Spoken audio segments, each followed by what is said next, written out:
एक बार की बात है। एक गांव में एक बहुत ही प्रसिद्ध पंडित रहा करता था। उस पंडित का नाम श्याम था।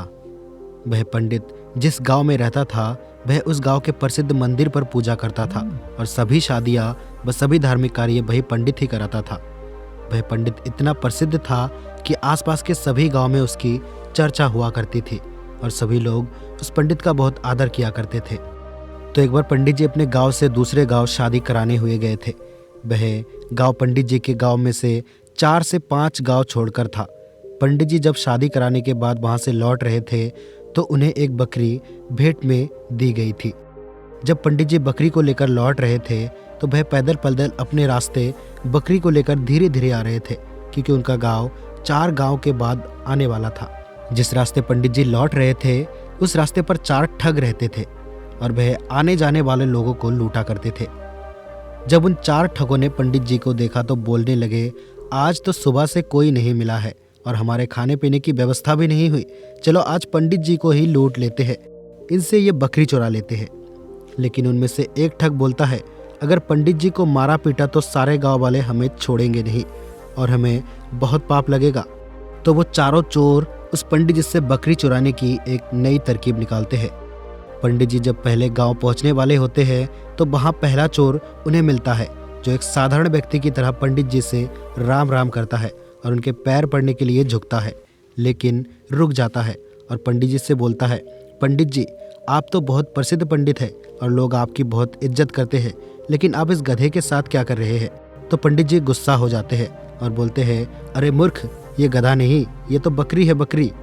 लेकिन वह चोर उनसे कहता है कि ये बकरी नहीं, ये तो गधा है। पंडित जी आपको किसी ने बेवकूफ़ बना दिया। तो पंडित जी फिर गुस्से से कहते हैं कि तू ही मूर्ख है, ये बकरी है ना कि गधा। और ये बोलकर पंडित जी फिर से आगे चल पड़े। लेकिन पंडित जी के दिमाग में इस अनोखी घटना ने एक हल्का सा भ्रम डाल दिया था और वह आगे निकल गए। धीरे धीरे पंडित जी आगे बढ़ रहे थे और वह दूसरे गांव पहुंचने ही वाले थे कि उन्हें वहां दूसरा चोर मिला, जो कि बिल्कुल साधारण व्यक्ति की तरह वहां खड़ा था और पंडित जी से राम राम करता है और उनके पैर पड़ने के लिए झुकता है, लेकिन वह रुक जाता है। पंडित जी पूछते हैं, क्या हुआ, रुक क्यों गए? तो वो बोलता है, पंडित जी आप इस गधे को साथ लेकर क्यों घूम रहे हो? इससे आप खंडित हो जाओगे और लोग आपके बारे में क्या सोचेंगे, इस गधे को भगा दो।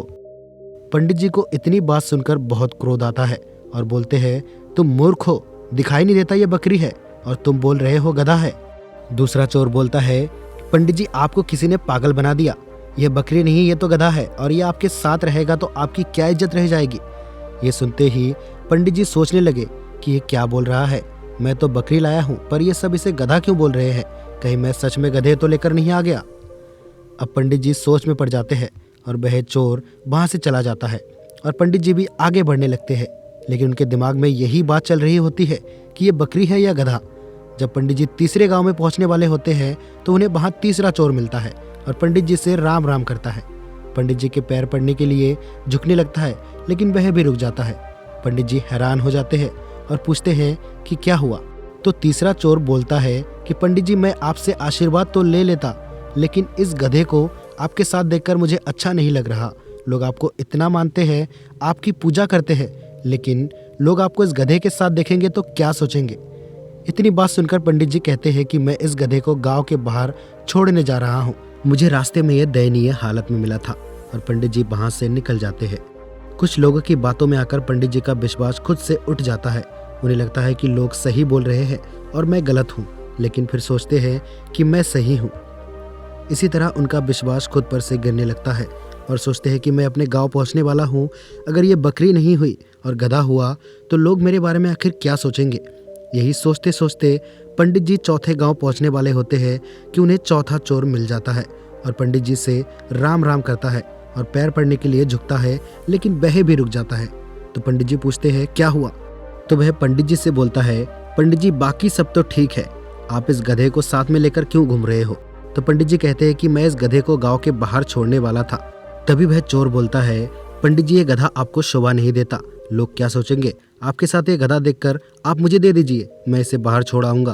तो पंडित जी अपने आप पर विश्वास खो देते हैं और उस बकरी को गधा समझकर उस ठग को दे देते हैं और अपनी बकरी को छोड़कर आ जाते हैं और उन चारों चोरों की ये तरकीब काम कर जाती है और वे पंडित जी से आसानी से बकरी चुरा लेते हैं और उसे बेचकर ढेर सारा पैसा कमा लेते हैं। दोस्तों, कहानी का मतलब ये है कि अगर हम कोई भी काम करने जाते हैं तो हमें बहुत सारे लोग ऐसे मिलते हैं जो हमें रास्ता भटकाने की कोशिश करते हैं, आपको नीचा दिखाने की कोशिश करते हैं, लेकिन हमें उनकी बातों पे बिल्कुल भी ध्यान नहीं देना चाहिए। हमें अपने काम को मन लगाकर करना चाहिए, हमें खुद पर विश्वास रखना चाहिए, क्योंकि रास्ता भटकाने वाले बहुत सारे लोग मिलते हैं। इस कहानी में भी वही हुआ है। अगर पंडित जी को खुद पर पूरा विश्वास होता कि हाँ ये बकरी है, तो वह अपनी बकरी को चोरों को नहीं देते। तो दोस्तों, अगर आपको ये कहानी अच्छी लगी है और आप इस कहानी को और भी लोगों तक पहुंचाना चाहते हैं तो वीडियो को लाइक करके ज़्यादा से ज़्यादा शेयर करें, और ऐसी कहानी और देखने के लिए हमारे इस यूट्यूब चैनल को सब्सक्राइब कर लीजिए। तो मिलते हैं आपको ऐसी और नई कहानी के साथ, तब तक के लिए जय हिंद।